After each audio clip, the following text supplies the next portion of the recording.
this meeting to order. Can we start with the roll call? Mayor Bagley. Here.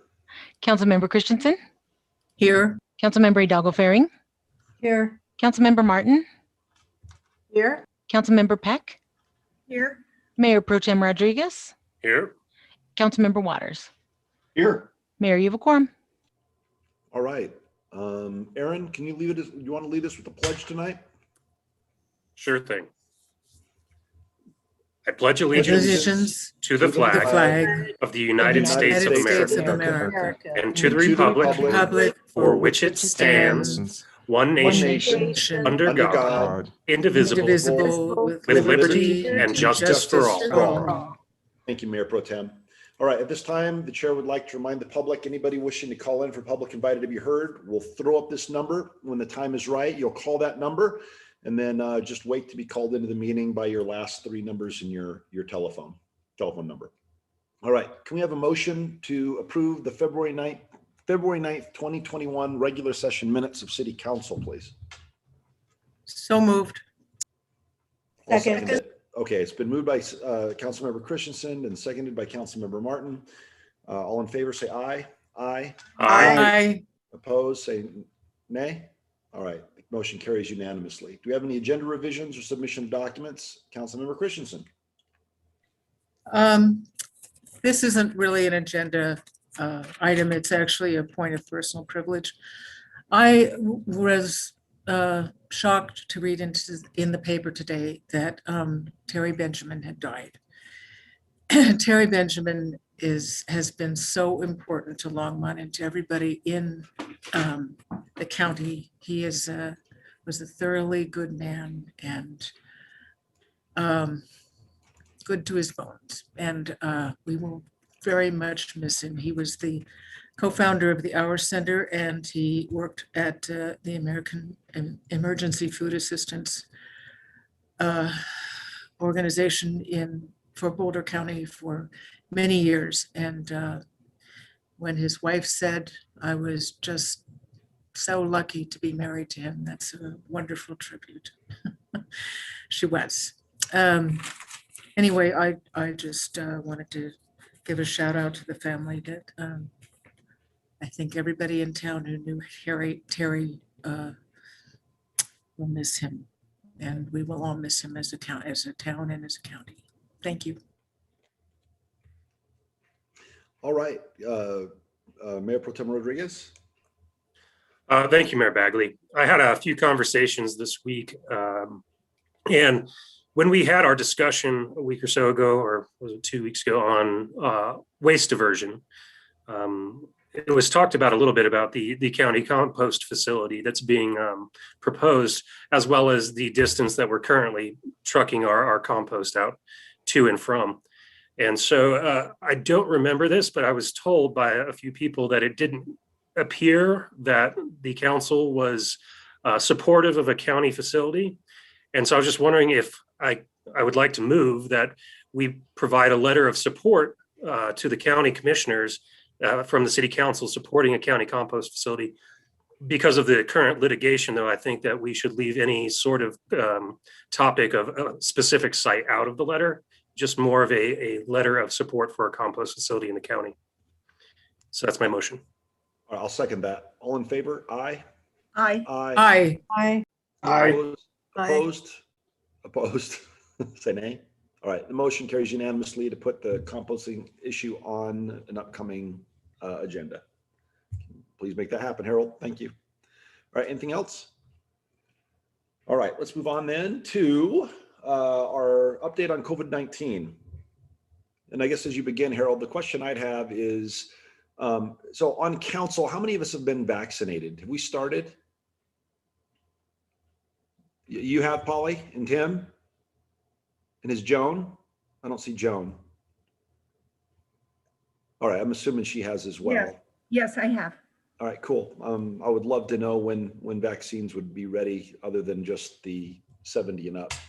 But anyway. So I did get vaccinated as well, Mayor. Oh, that's right, because you're a teacher. Yes. Good deal. So let's go ahead, and because at some point I'd like to start meeting again together. I really don't like Zoom. It's boring. All right, let's go ahead. Harold, you've got the floor.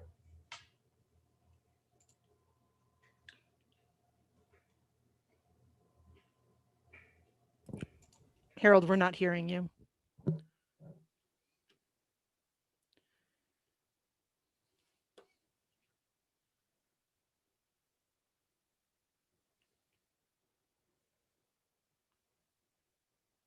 Unmute. There we go. The unmute disappeared when I shared my screen. Can you hear me now, Susan? We sure can. Thank you. All right. Generally, Mayor, Council, what I wanted to say today is that there's good news in a lot of the data that we're seeing. Marika sent me a release that this news release that the state issued today, actually, and they deactivated the crisis standards of care for healthcare staffing and EMS services. So the crisis standards of care was recommendations for how the medical community should allocate resources such as ventilators, intensive care unit beds in extreme cases when patient needs exceeded available resources. This deactivation is consistent with the declining cases of COVID-19 and hospitalizations. So that's good news that the state moved from. In terms of the numbers and what we're seeing, back up. Okay, here we go. You can see that we're at 110.3, so we're greater than 100. We're in yellow. There are some counties that have started moving to blue. You can see Denver, Jefferson, and Broomfield. And so we're down from 116 and last week. Our 1 week positivity rate is in the blue category, and our hospital status is in the yellow category. So we're currently at 9 days of decreasing or stable admissions. So that's all really good information. If you can then take where Boulder County set and then our neighboring counties, you can see where others are sitting in this process and where they're moving. So again, really good information from a regional perspective. And then, corresponding what the state issued, you can see that in terms of hospitals, everyone's in really good shape in Boulder County, and generally we are in the region in the state. When we look at the numbers in Boulder County, hold on, I got to slide this over. You can see that we really haven't, from 2/8 through 2/14, all days have been under 100 cases. In 3 days, we were actually under 50 cases. There have been 16 long-term care facility associated cases in the past week, but again, that looks much better than it did a few weeks ago in terms of where we're going. Currently, our 7-day rolling average daily case count is about 53 cases per day. This has decreased since last Tuesday when the average was about 55 per case. So we're still, we're seeing good movement. And then you can see where we're all tending to now move as counties. And they've been largely decreasing across the Front Range in the metro area. Again, when you look at the cumulative rate per 100,000, Boulder's 1,200, Longmont's 1,100. That's changed a little bit, but you can see all of the other communities sliding up closer, and you'll see in the next slide kind of what we're talking about. You can see where Longmont was really the bulk of the cases early on, and then as we move into around the week of the 14th, you can see that Longmont has gone down. Boulder had 149 cases, Longmont 96, Louisville, Lafayette, Superior around 40, and then the other municipalities in unincorporated Boulder County had about 63 cases. Again, this is really showing the movement, but there were mixing trends in case rate by age group over the past week. 10 to 17 had an increase, 45 to 54 had an increase, and 65 to 74 had an increase, and then 75 plus. The rest of the age groups either decreased or stayed steady. Again, I think what's important about this, and I didn't talk about the percentage increase but it's really keeping in mind where we are as a county in terms of the cases as a whole.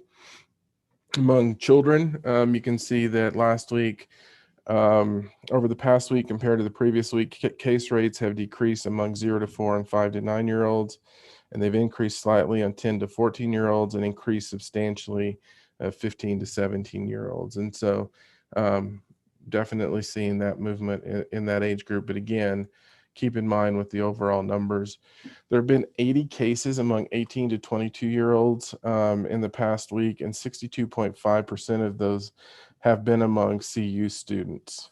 And so that's some new data that we're getting. And then when you look at it by ethnicity and race, you can see in this chart that we've been showing from the beginning, in aggregate, it's now 34.4%. I'm actually going to go to this slide. The number and proportion of cases both decreased among the Hispanic Latinx population in Boulder County between last week and this week. In the past 7 days, 23.8% of our cases have been among Hispanic Latinx communities members, and 72.2% have been among white non-Hispanic community members. So you're seeing the shift in that caseload. And again, I think that's a big product of the work that the health department and our communities have been doing about working with our cultural brokers. And we've talked to you all about that. We've got more work in that arena in terms of vaccination, and you'll see some of those slides. So when we look at vaccination, and again, this is changing daily, 25,000, or let me back up. Number of Boulder County residents immunized with one vaccine dose is 25, with the full course is 24. So we have 49,000 in Boulder County that it has at least one vaccine dose that we have in the process. As the mayor talked about, we're seeing more folks receive vaccines. I know those that are educators are getting called in. We're starting to see, even in our organization, those that fall under COVID-19 response personnel are getting called. So we're seeing more of that starting to move in the process. This gives you a look at dose 1 in blue and dose 2 in orange and what we've seen. And this really gives you then the breakout of what we've seen around different population groups. And so in Boulder County, 77.6% of those over 70 have been vaccinated. I know they're continuing to, that doesn't include those who say they don't want to be vaccinated. So that's a different piece that we're trying to work through in this. And then obviously when you heard me talk about there's more work that we need to do, this is a piece of really working within our Hispanic Latinx population and getting more vaccine over 70. This really lets you see how well the metro area is doing. And so you can see Douglas, Boulder, and Broomfield are over 70%. Jefferson's close. And then, Denver, Arapahoe, and Adams are in that 50, slightly over 60% range. One of the things that we're actually seeing is this graph and that shows the percentage of over 70 who are vaccinated. Red is over 75%. The lighter orange is 50 to 75%, and then the yellow is 25 to 50%. There's 2 census tracts in around Longmont that only have 27 and 30% of their population 70 plus vaccinated. I just got this information earlier, so we're obviously going to talk about that in our admin meeting, but you can see one is north of Longmont and the other sort of central around it looks like that Main Street area. One of the things that I can tell you is that I know today we had a fairly we had a vaccination event at Fall River, Spring Creek, Aspen Meadows, where we hit a significant number of folks over 70. I think the number that they were able to provide was around 80 in terms of that area. And so these are things that we're going to continue to work on. That was part of the work that they're doing in the congregate living category for those that are over 70. So they've moved through the assisted living. Now they're in generally the congregate living category. And then when we look at the testing data, we're at 3.4%. Again, you can see that we're still able to conduct a large number of tests, and you're seeing the number of positive tests in orange. And you can see that we've really tended to stay in that 3 to 4% positivity rate. And then when we look at hospitalizations, again, this is an aggregate number that we've had since the beginning. But one of the unique pieces is everything is in green. Med surg beds is in yellow, and you can see ICU beds. But when you talk about that caseload piece, you're seeing ICU bed use for other medical issues. And then this is what the hospitalization looks like in terms of Boulder County hospitals and where we've been. And you can see we had a good steady downward decline. It's increased a little bit, but it's still moving around. But we're still within that 20 to 30 range. And again, this is what the hospital system looks like for the entire state. And then this is obviously the deaths that we've had. It is a lagging indicator. In January, 45 Boulder County residents with COVID passed away. 80% of those were associated with long-term care facilities. An average of slightly over 1 death per day. That was in January. So far in February, there have been 9 deaths among residents with COVID. 67% of those are in long-term care facilities. So we're seeing, again, the case numbers start to flow through into the number of deaths. And then this gives you a sense of deaths among Boulder County residents by age, race, and ethnicity.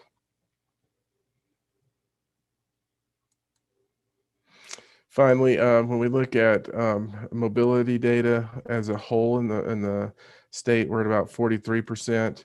But when you look at Boulder County, we're at 61%. All of that goes into how they conduct their modeling.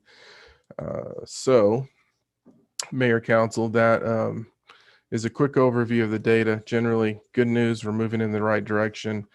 More vaccine is going out. I know there's right now, Mayor, to your question about where we are in vaccine, they're in 1B1 and 1B2. I know that there's conversations about the potential to move to 1B3.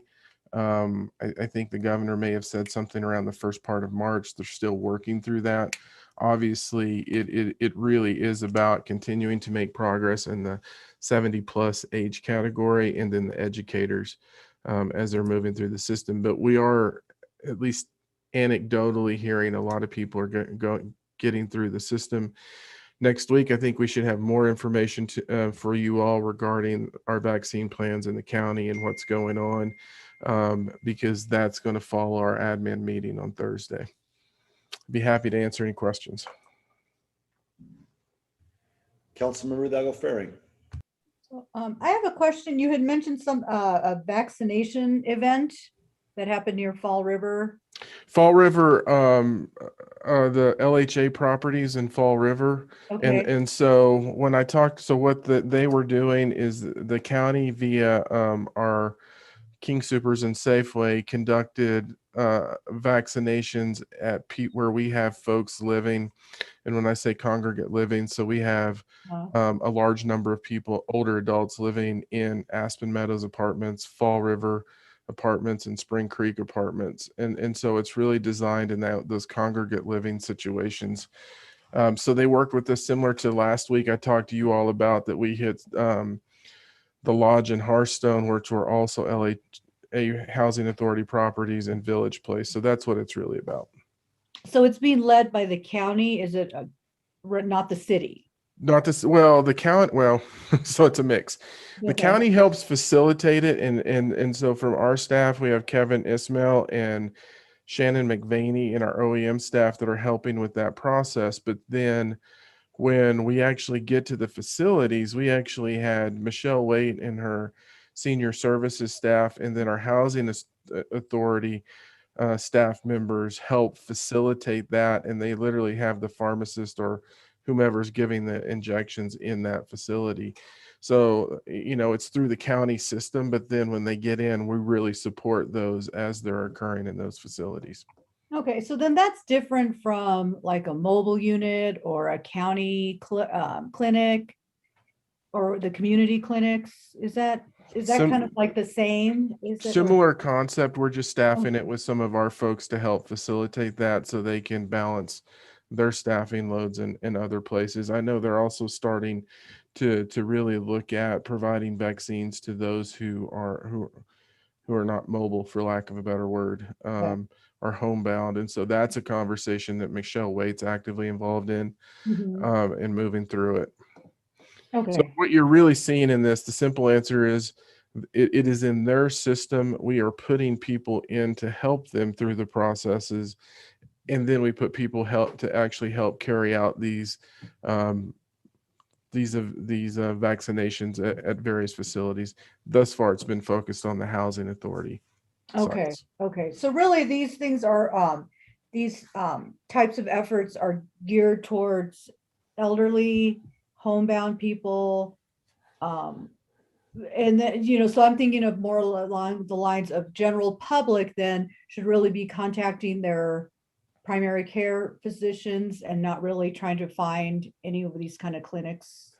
So I think they still need to go into that county website and sign up as many places as they possibly can. If they don't have access to technology, there's the call-in number on the county website that they should call in and utilize as well.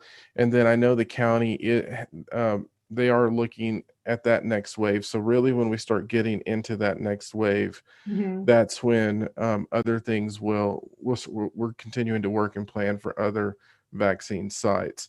If you're talking about educators, now that's a different question.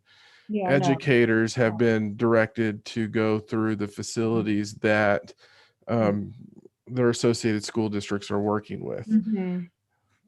Yeah.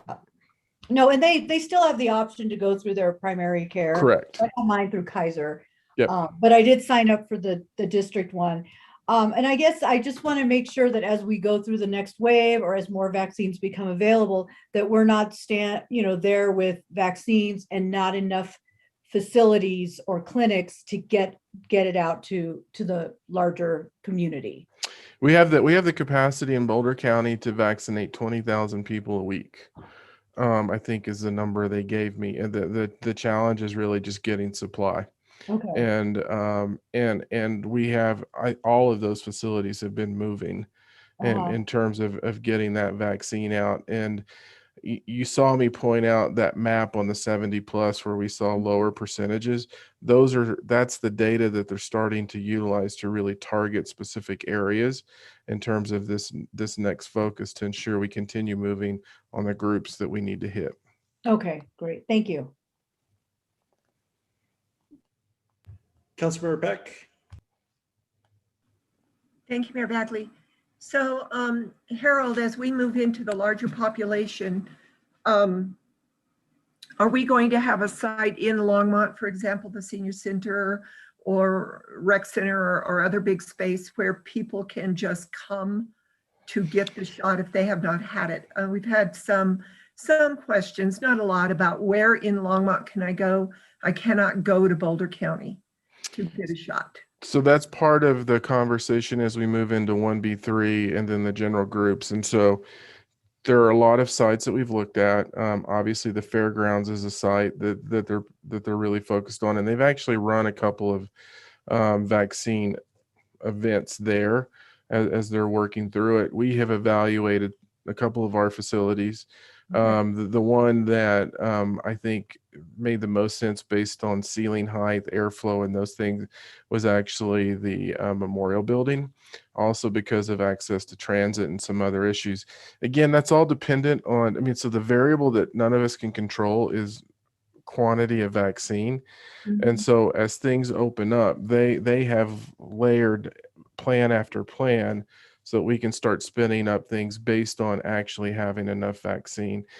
We did actually look at our senior center. Obviously, things like roof height, airflow were coming into play. But as we continue to really target, and this is something that I've brought up to, we've talked about as admin groups, as we continue to target segments of our population where we need to ensure that we get folks access to vaccine as it becomes available. That's really where that pop-up mobile concept is going to start coming into play, so we can really target neighborhoods. So very similar to when you saw on the testing side, once we got enough testing supplies, we did some pop-up testing near Countryside Mobile Home Park. Those are the things that I pushed into the system to say we need to really figure out a way to get into neighborhoods if we can. So those are all things that everyone's talking about and continuing to develop, down from option A to M now in terms of how we can spin out more. And those are things we'll get updated on Thursday. So I'll have more information next Tuesday. Great, thank you. All right, what else do you have for us, Harold? I think you have one more question. All right, okay, thank you. Councilmember Martin? I love how everyone's being the mayor tonight. All right, Councilmember Martin. Just a question for the city manager. How did the event at Countryside Mobile Home Park actually go? Did you uptake? No, that was when early on when we did a testing facility there. So that was last year when we had the testing facility there based on where we were seeing the case data and really wanting to get in. It actually went really well because we also had gift packs available. And so that was really some strong communication with that neighborhood. But yeah, it's hard to imagine. That was probably September, October. I mean, we're coming at a year. I think it was March 13th where everything literally imploded on us overnight, and so we're at a year in this. And so to the mayor's question about when can we come back, obviously the state rules on gatherings and all of that are going to be in play. The issue that we're going to have to continue thinking about in this is what are the rules on gathering, what's the space calculator, and how does that impact the council chambers, and what does that mean more in terms of residents and folks coming into the meeting. If it were just the 8 of us, we could probably space ourselves and do that like we did at the beginning. It really is about that public involvement component. And so those are things that we're now starting to watch as we see the numbers move in. Obviously, a lot of conversations regarding the variants, and so everyone's still watching some of that data. Cool. All right. Anything else for the COVID report? That's it. All right, then let's go ahead and take a 5-minute break, not a 3, but a 5-minute break, thanks to the suggestion of Councilmember Susie Faring, and we will be back in 5. And if you're waiting for public invited to be heard, call on in.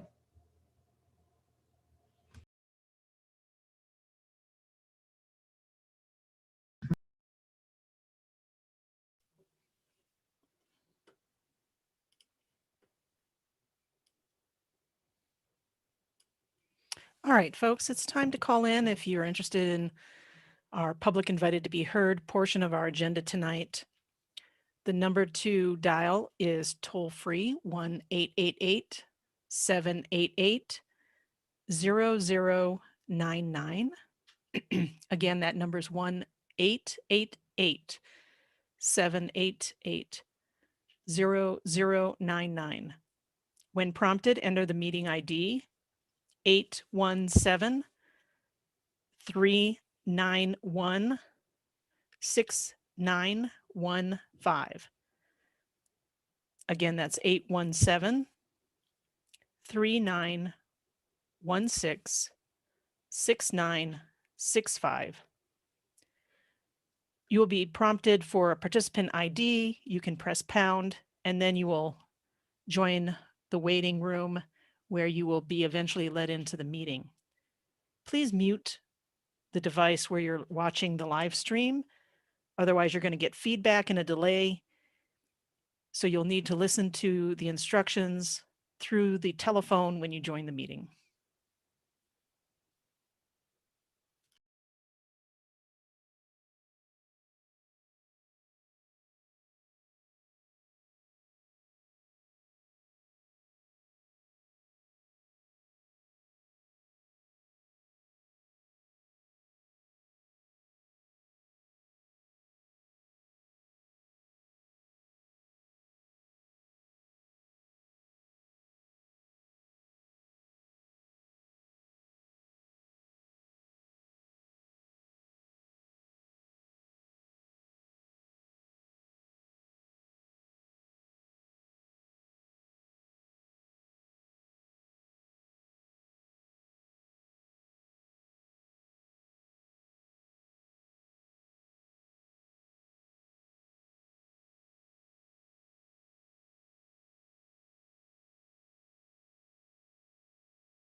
All right, Mayor, I'm going to go ahead. That's been about 5 minutes and drop All the right. slide.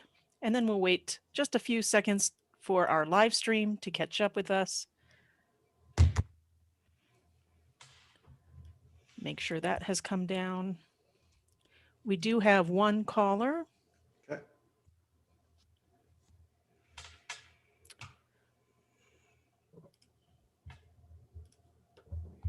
All right. Are you ready to begin, Mayor?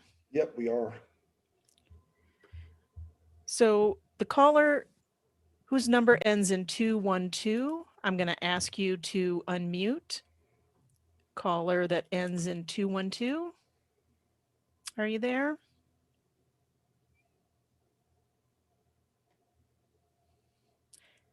Try hitting *6 to unmute.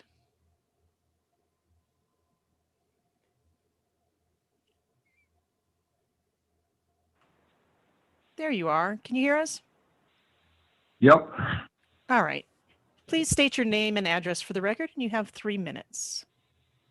Okay, this is Jeff Thompson. Address is 1616 Sumner Street, Longmont. I'd like to refer you to the communication for item number 9B, which is the bonding for water infrastructure improvements.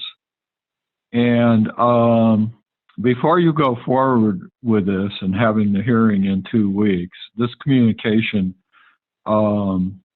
needs a lot more information in it. So I'm requesting that you have the staff update this communication before the hearing on the ordinance in 2 weeks, specifically to address this. Water rates, well, these items that this bonding is supposed to cover, the Nelson Flanders expansion and the Price Park storage project,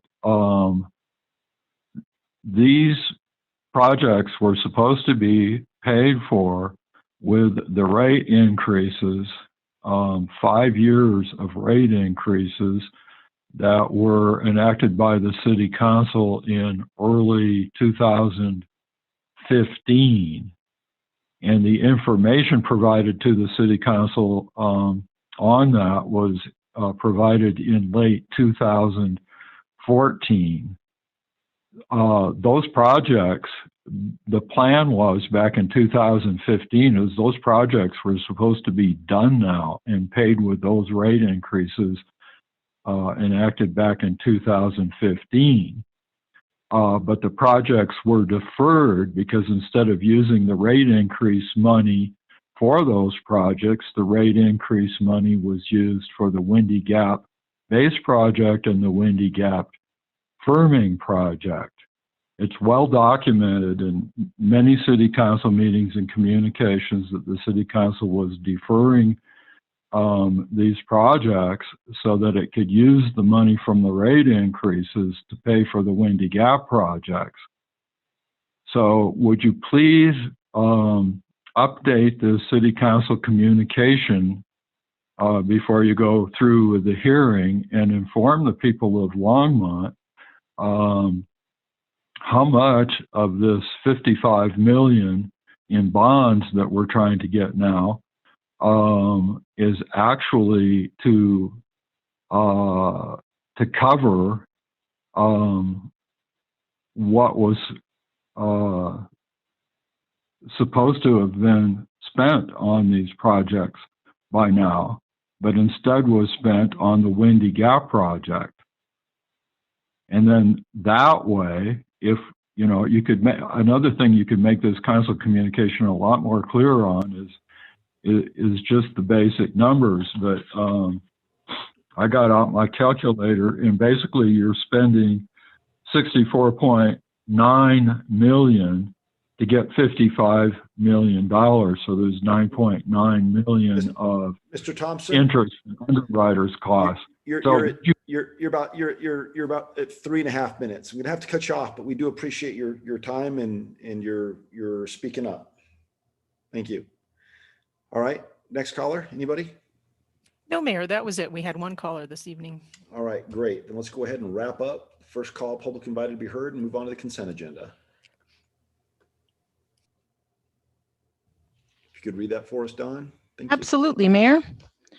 Item 9A is ordinance 2021-12, a bill for an ordinance making additional appropriations for expenses and liabilities of the city of Longmont for the fiscal year beginning January 1st, 2021. Public hearing and second reading scheduled for March 16th, 2021. 9B is ordinance 2021-13, an ordinance authorizing the issuance of the city of Longmont Enterprise Water Revenue Bonds, Series 2021. Public hearing and second reading scheduled for March 16th, 2021. 9C is ordinance 2021-14, a bill for an ordinance designating the Shy House at 917 4th Avenue as a local historic landmark. Public hearing and second reading scheduled for March 16th, 2021. 9D is resolution 2021-18, a resolution of the Longmont City Council approving the intergovernmental agreement between the city and the Longmont Downtown Development Authority for support and services. 9E is resolution 2021-19, a resolution of the Longmont City Council approving an amendment to the intergovernmental agreement between the city and Boulder County for mediation services. 9F is resolution 2021-20, a resolution of the Longmont City Council approving contract amendment number 1 to the intergovernmental agreement between the city and the Colorado Department of Human Services Office of Behavioral Health for a grant for a law enforcement assisted diversion LEAD program. 9G is resolution 2021-21, a resolution of the Longmont City Council approving the intergovernmental agreement between the city and the town of Meade for membership on the City of Longmont Special Weapons and Tactics Team. And 9H is approved letter to Governor Polis from the Boulder County Consortium of Cities regarding actions to ensure housing stability for Colorado residents impacted by the pandemic. All right, would anyone like to pull an item? Councilmember Waters, and then Councilmember Peck.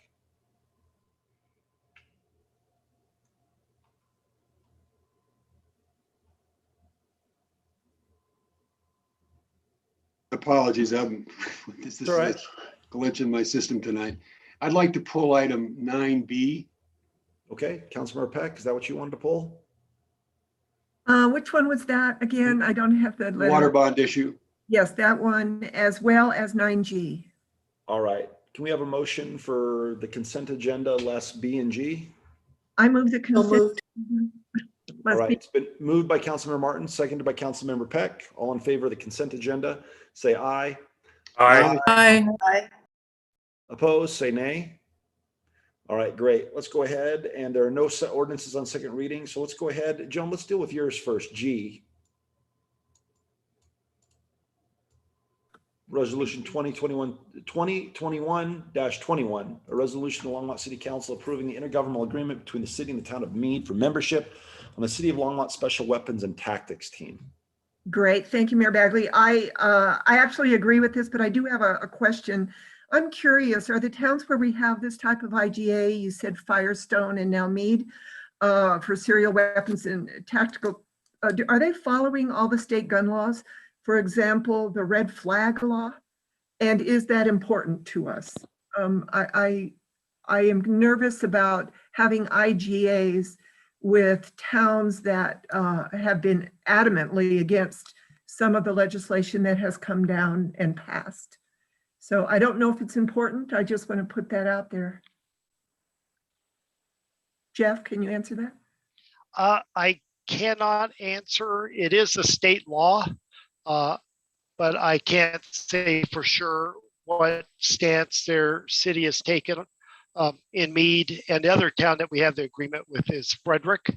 Yeah. But we do work closely with those agencies on a regular basis. But this is more about Right. kind of supporting each other during SWAT operations. I can research that. I would hate to hold this up for that, but I can research that. I know the chief of police of Meade very well and the chief over at Frederick and see what their stance is on that. Okay, thank you. And I don't want to hold it up on that either. I just thought this would be an opportunity to ask that question. And I So- can get back with you with that information if that's acceptable. Oh, that would be. Thank you. So with that, I move 9G R 2021-21. Second. It has been motioned by Councilmember Peck, moved by Councilmember Peck, seconded by Dr. Waters, 9G, Resolution 2021. All in favor, say aye. Aye. Aye. I, Opposed, say Aye. nay. All right, the motion passes unanimously. Councilmember Waters, let's go to 9B, Ordinance 2021-13, ordinance authorizing the issuance of the City of Longmont Enterprise Water Revenue Bond Series 2021. Yeah, I have no concerns with the item, but it is an opportunity to revisit a question that was raised last Thursday night during the Neighborhood Group Leaders Association meeting. Harold did a State of the State presentation. He did a great job. And among the things that were discussed, there were concerns about what had happened in Texas with the failure of their infrastructure and whatnot. And a question came up about the sale of water shares. And if I could restate the question, it was close to, why is Longmont selling water shares and then asking for authorization to sell it up to $80 million in bonds? This is the $55 million installment on that. And Harold had a great response. And it seemed to me this would be an opportunity, to the degree that that question is out there relative to this item, a chance, Harold, for you to answer that question for the whole community. So I'm going to actually start off and let Dale get a little bit more detail, but generally what I thought they were referring to is the reduction in the acre feet that we had from 12,000 to 7,500 acre feet, to where then it was the avoidance of the cost, and then they were paying us back for what we had already invested for that amount. So Dale, why don't you go into that in more detail? Sure. Mayor Bagley and Councilmember Waters, Dale Rademacher, Deputy City Manager. So Council, you'll recall at one point the city was at 12,000 acre foot of participation level in the Windy Gap firming project. The city lowered that amount down from 12 to 10,000 acre feet some years ago, several years ago. And at that time, the project was rescoped and reduced in size. And so the city didn't sell its capacity to anyone. The project, in fact, got smaller than what it was previously scoped at. The city subsequently also lowered from 10,000 down to 8,000 acre feet of capacity. Now, when we did that, that 2,000 acre feet was in fact of capacity. Again, let me clarify first of all, we're not selling any water. No water is being sold. All that's being sold or conveyed is a space in the reservoir. And so from the 10,000 to 8,000 acre feet, those 2,000 acre feet were acquired of capacity were acquired by Platte River Power Authority. And then the last reduction that we made from 8,000 down to 7,500, that was split half to the city of Loveland, half to the city of Fort Lupton. In all of those cases, including the original reduction, the city was made completely whole for any sunk costs that we had in the project up to that date. And so we were fully reimbursed at every step of the way. And subsequently, we were able to recalculate what our total costs were. As you also know, Council, and unfortunately, the per acre foot cost of those acre foot of storage has also increased in that time frame. That increase has largely offset, in many ways, the space reduction that we arrived at. Now, had we not done the space reduction, we'd be looking at a far sizable dollar amount to cover our expenses. Does that answer your question, Councilmember Waters? Well, it was more the question from the community. I just thought, if that's out there and it's circulating, we ought to just address it so that people aren't attaching that question to this item and the sale of these bonds.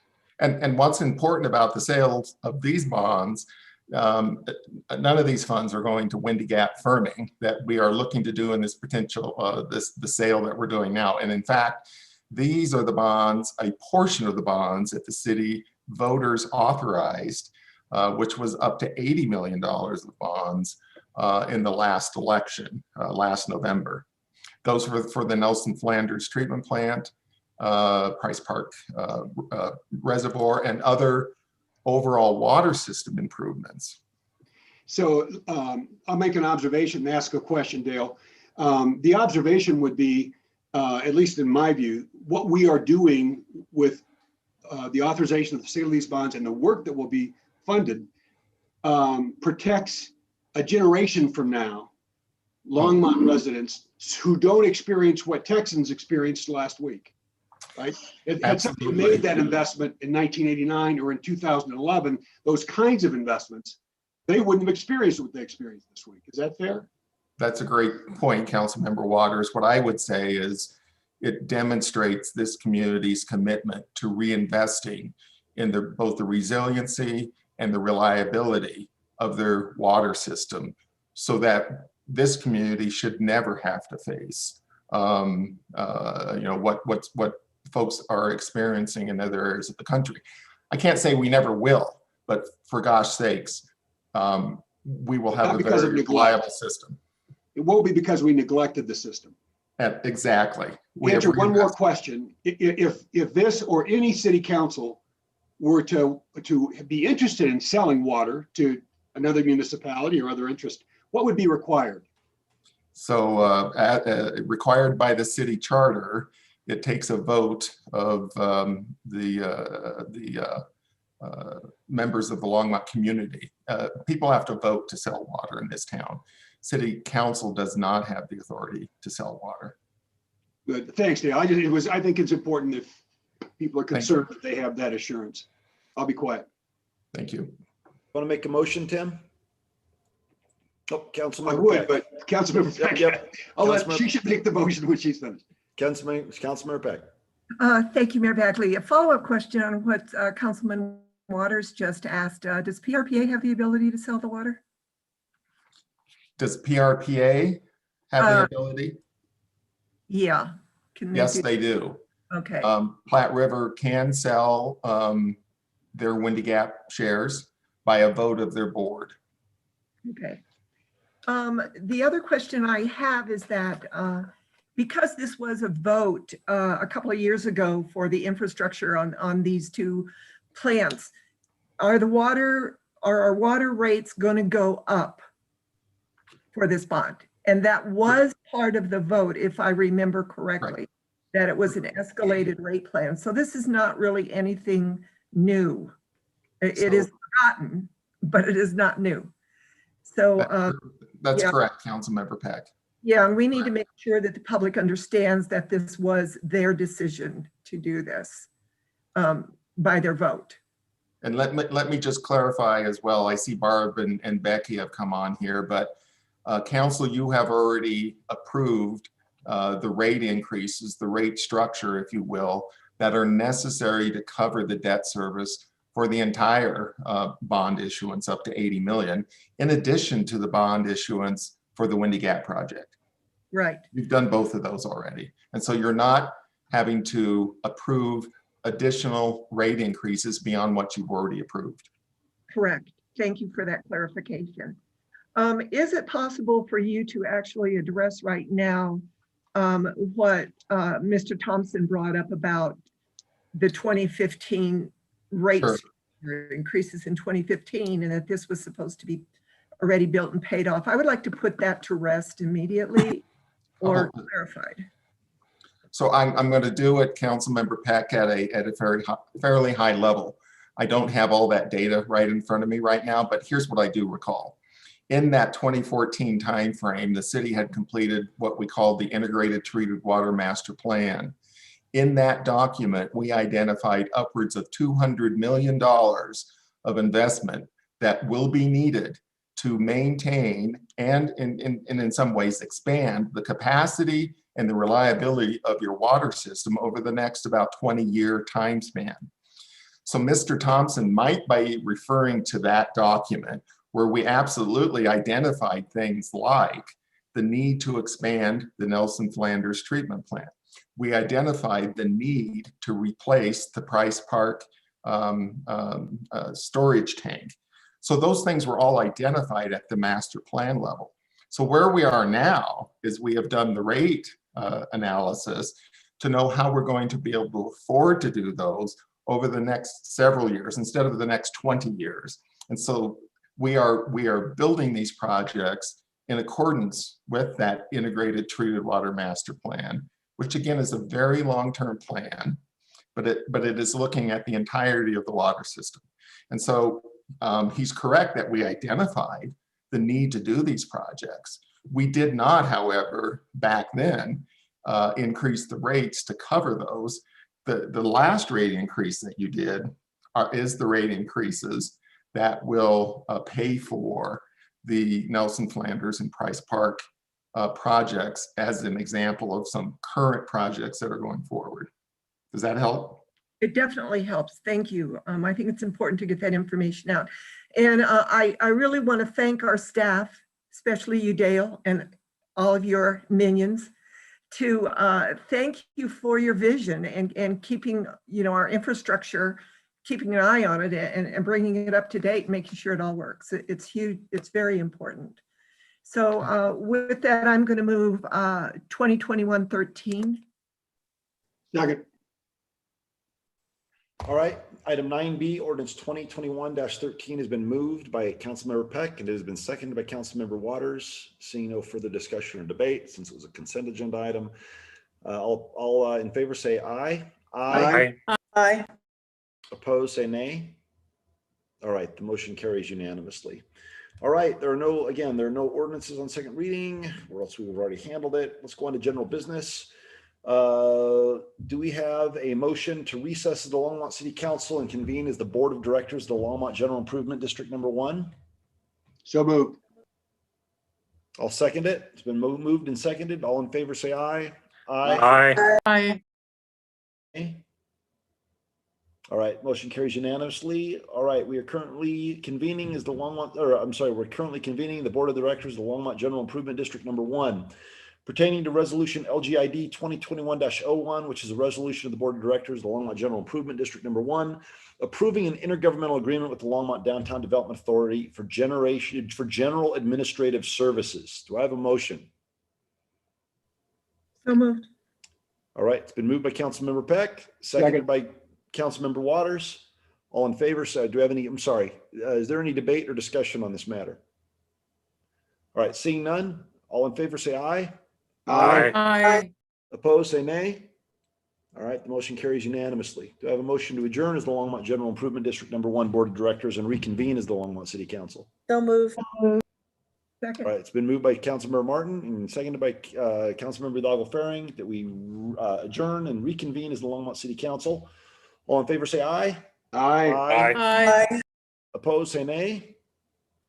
All right, the motion carries unanimously. Let's go on to 12B under general business, a request to initiate a land development code text amendment to allow vehicle fueling stations in the MUN mixed use neighborhood zoning district. City staff. Good evening, Mayor. Brian Schumacher with City Planning staff. So staff doesn't have a presentation regarding this request this evening, but we're available to respond to any questions you might have. And then Mickey Leyva is also on the call this evening representing the property owner if council has any questions regarding this request. All right, no questions, comments, nothing to say. All right, Harold, do you have anything that you want to address on this? No, anything? It's on the agenda. I assume there's something that needs to be done. Yeah. Or else it wouldn't be on the agenda. Ryan, you want to go over the item? No, you don't need to go over the item. We're good. But but you saw the recommendation from staff in this. Yeah, we're all good. But my point is that it's on the agenda. We're good, right? You have everything you need. You need to direct. So Mayor, so the request is to go through the amendment process. It's kind of like the annexation referral. Yeah. So I move that we direct city staff to initiate a land development code text amendment to allow vehicle fueling stations in the MUN zoning district. All right. It's been moved by me, seconded by Councilmember Martin. Any debate on this issue? We'll hear it later. Councilmember Peck. I don't agree with this. And the reason I don't agree with it, it doesn't fall into our work plan at all. It isn't our vision for moving forward with electric vehicles. It is a fueling station, a gas station, basically, but a fueling station. Once we do this, then it can be in every single MU within the city. For one particular area, that might be different, but to amend the code so that it can be put in a fueling station be put in every single one, I disagree with that. I don't think we should amend the code to do that. Councilmember Martin? What is the definition, Mr. Schumacher, of a fueling station? Does that include an EV charging station and other types of fueling stations? I just saw a plan for a hydrogen fuel cell fueling station. Would all of those be covered, or is it strictly a petroleum gas station? Councilmember Martin, it could include all of those potentially. I think this particular property owner and request, I think they're interested in doing a petroleum gasoline station, not an electric charging station or any other type of alternative fuels.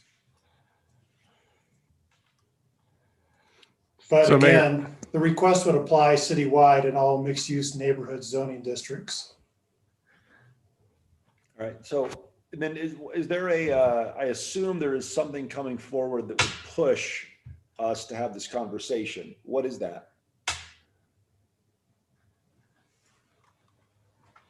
So Mayor, the push is that the property owner that at the corner of Pace and Highway 66 is interested in developing their property. They would like the ability to sell a parcel as part of their subdivision for a vehicle fueling station. And but in order to do that, their current zoning does not allow for vehicle fueling stations in the property where that property is currently zoned. So one, having lived up there twice, we need fueling stations up there. But two, is it possible to do it other than, instead of changing the zoning code, is it possible just to change the zoning of this particular parcel to something that would allow that? That would be, I mean, that potentially could be an option, but again, we also have to take a look at the Envision Longmont land use plan, because that's currently designated as a neighborhood center as well. And so we'd have to go through an amendment process. Right, I guess all I'm saying, I personally say, go ahead, bring it back for discussion, I'll vote for it. But the other thing is, the neighbors aren't gonna understand gas station under mixed use versus change the zoning. They're just gonna hear gas station.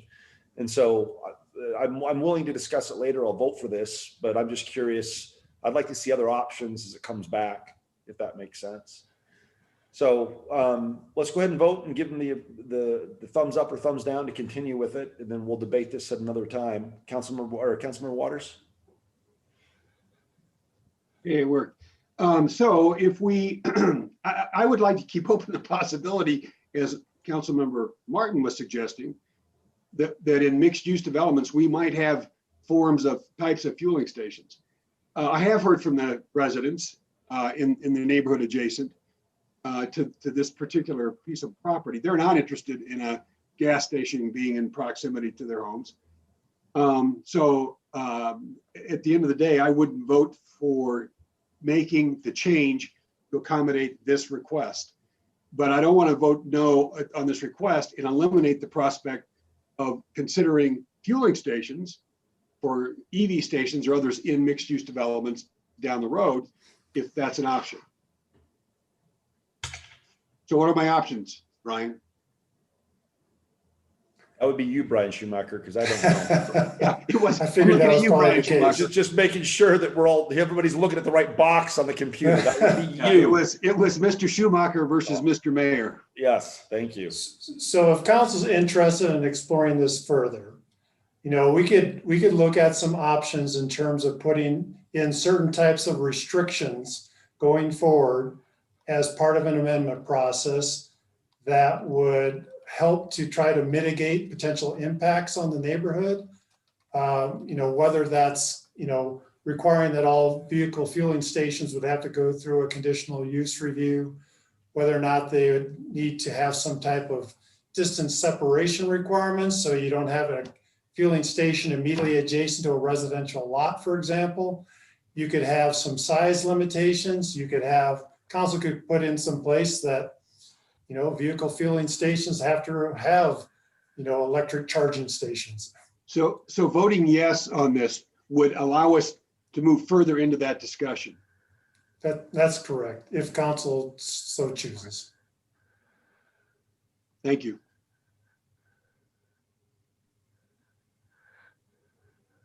Councilmember Martin, and then Councilmember Christensen. Actually, you know what? Let's go with Councilmember Christensen only because she hasn't spoken on this matter yet. Then we'll come back to you, Marcia. Go ahead. I'm not sure Marcia has either, but anyway, I don't mind having a discussion. I'd like to have a discussion on what our future fueling will look like. And within 10 years, we will probably have mostly electric vehicles, depending upon, a number of conditions, obviously, but we may also have hydrogen fueled vehicles. We may have all kinds of different options, and hopefully we'll have rail and buses and things like that too. So rather than the heavy-handed thing of just making this a blanket change of land usage for all zoning codes, all mixed use zoning codes, I'd rather have a discussion of what the possibilities are and deal with it maybe as something that's conditional, or it's something that this particular development could get a waiver on, or some other way, as Mayor Bagley suggested, rezoning that portion of the of their land to allow that. But it's certainly something that will affect the residential neighbors. So I think we need to have a more substantial discussion of it. Thanks. Mayor Pro Tem. Thank you, Mayor Bagley. I just want to explain real quick why I'm going to vote the way I'm going to vote. And it's going to be a no vote because I don't want staff spending a whole lot of time coming up with a bunch of options that we probably generally won't agree with anyway. It's possible we would, but in my view of this, fueling stations are either conditionally allowed or allowed in all the other mixed use zonings. That's 4 other different mixed use zonings that are available. And this particular parcel may not be zoned one of those, which I obviously understand it is not. There's a variety of other uses that they could use that are consistent with the zoning. And so I'm just going to vote straight no on this motion because I generally would not approve it, even if it comes back as a conditional use suggestion that staff's talked about. So just wanted to explain my vote. Thanks. Makes sense. All right. All right. All in favor of the motion, say aye. Aye. Opposed, say nay. Nay. Nay. All right. It sounds like, well, you would admit nay, or were you an aye or a nay, Marcia? I was thinking about it. Your lips didn't move. Putting you on the spot. I know right? they didn't. I know they didn't. I was a nay. All right. Motion fails 2-5 with myself and Councilmember Waters saying bring it back, you 5 saying don't. So they'll have to get a gas station some other way. All right. Let's move on to mayor and council comments. Or sorry, final call, public invite to be heard. Let's take a 5-minute break.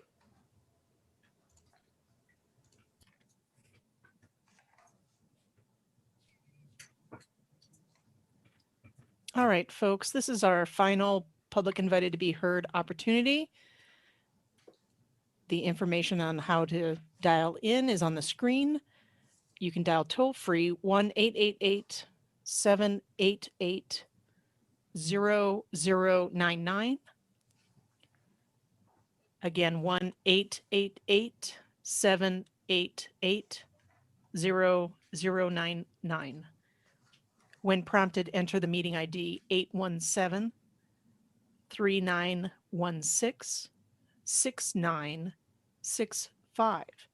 Again, 817-3916-6965. When it prompts you for an participant ID, press pound. When you enter into the meeting, you will enter first into a waiting room and then be given entry into the meeting. Make sure that you mute the live stream, or you will hear feedback and a delay between your audio and the stream audio. So make sure you mute the live stream and listen for instructions through the telephone. Thanks.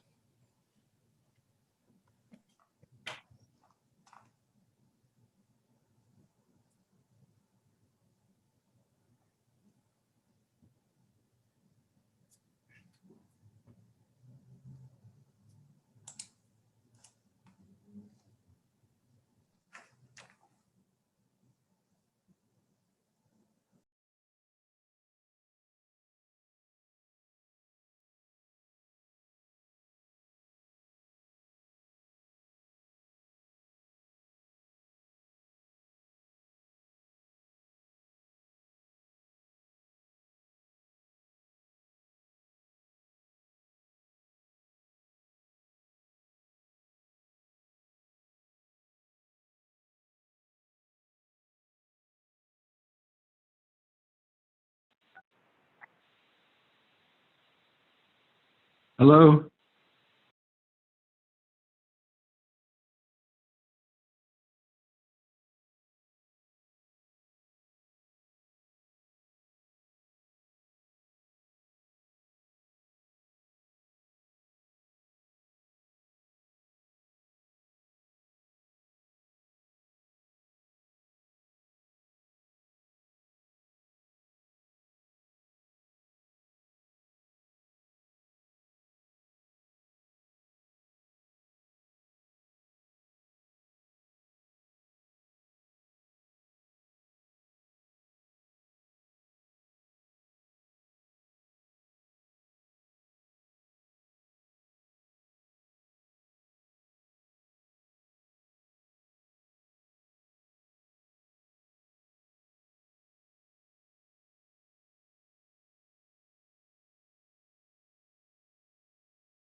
So the folks that have called in, we will be with you shortly once the meeting resumes. Thank you.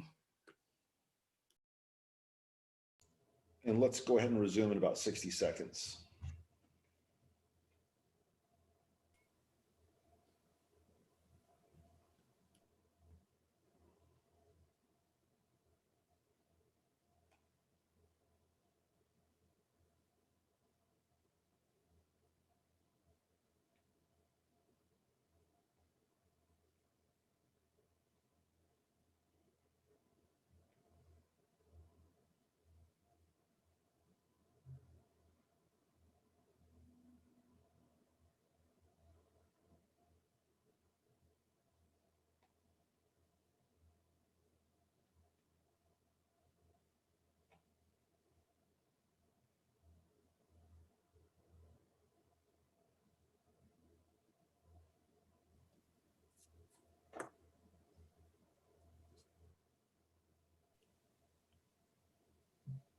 All right, Mayor, I'm going to drop the slide and then I'm going to wait for the live stream to catch up and drop the slide as well.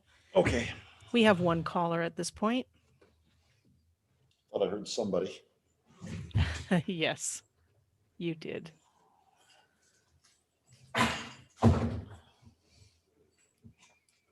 Whenever you're ready. All right, looks like the live stream is caught up. Caller that ends in 212. Your phone number 212. I'm going to ask you to unmute. Are you there?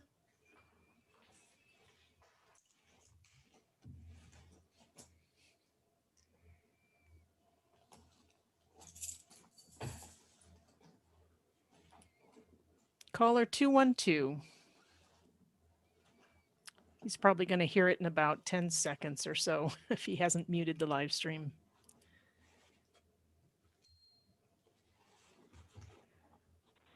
There you go.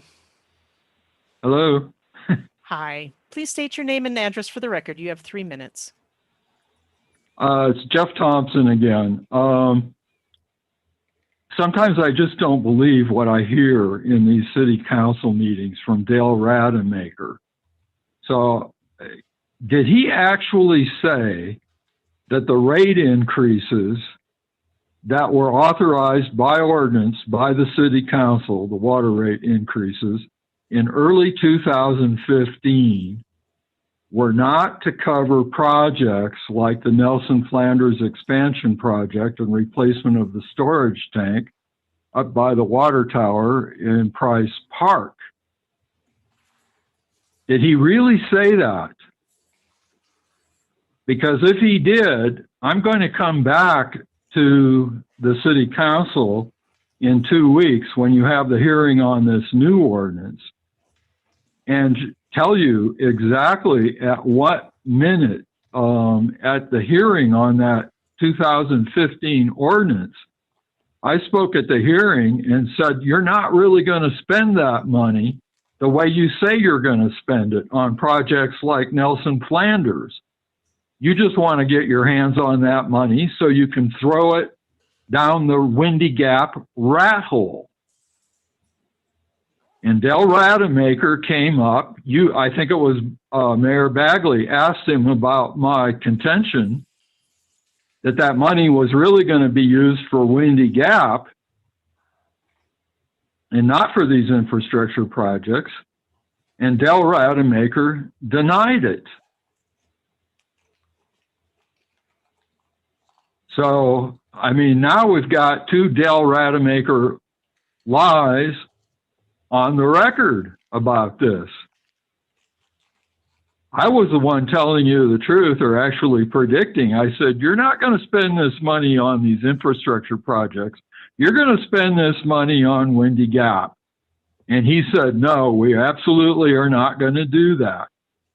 And then there are plenty of city council meetings that document the fact that the city council, in fact, did defer these infrastructure projects so they could use the money to pay for Windy Gap. So now I'm back here just asking you again, at least put it in writing so we have some history in this city and some honesty and accountability. And just tell us how much of this money, how much money was deferred so that we could use it on Windy Gap. And would you also do something else, especially Mr. Waters, who seems to think he knows something about these things. There was a study that came out of Utah State University in the last week. One of the authors of the study was Colorado State's Brad Udall. He is the expert on the condition of the Colorado River. Mr. Thompson, and the study said, Mr. Thompson, that's 3:15, but I'm sure you'll be back in 2 weeks at the public invited to be heard, or next week, or even at the public hearing. So thank you. Your voice is appreciated. All right, next caller. Mayor, that is it. We had 1 caller for the second round. All right, cool. Let's go on to mayor and council comments then. Councilor Waters. You're muted. Sorry. I'd like my friends in the Pinnacle neighborhood to know that my vote was not to put a gas station in their neighborhood. It was to advance the inquiry about how might we create incentives in the zoning for mixed use development to get more alternative or electronic or hydrogen fueling stations. So, but it's dead anyway, but I just want folks to know what was on my mind. Thanks.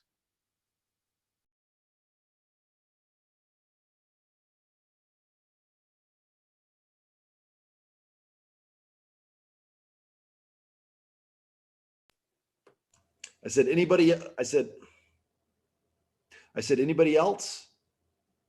And then I saw Marcia go like this, telling me I was muted, but I said, Marcia, wow, no comments. I'm impressed. So thank you for telling me I was muted as I was saying something slanderous and mean. I appreciate that. All right, Harold. No comments, Mayor Council. All right. Eugene, you should be in a great mood. Great mood. No comments, Mayor. Great mood. That's what I figured. All right. Can I have a motion to adjourn, please? Councilmember So moved. Christensen. All right. It's been moved. Do we have a second? Second. All right. Who moved it then? I thought you moved it. Well, I thought I did too. Yeah. No. You can't move and second. I'll second it though. Councilmember Waters has moved and seconded with a third and a second by me to adjourn the meeting. All in favor, say aye. Aye. Aye. Opposed, say nay. All right, great. Enjoy the rest of your night, guys. See you next week.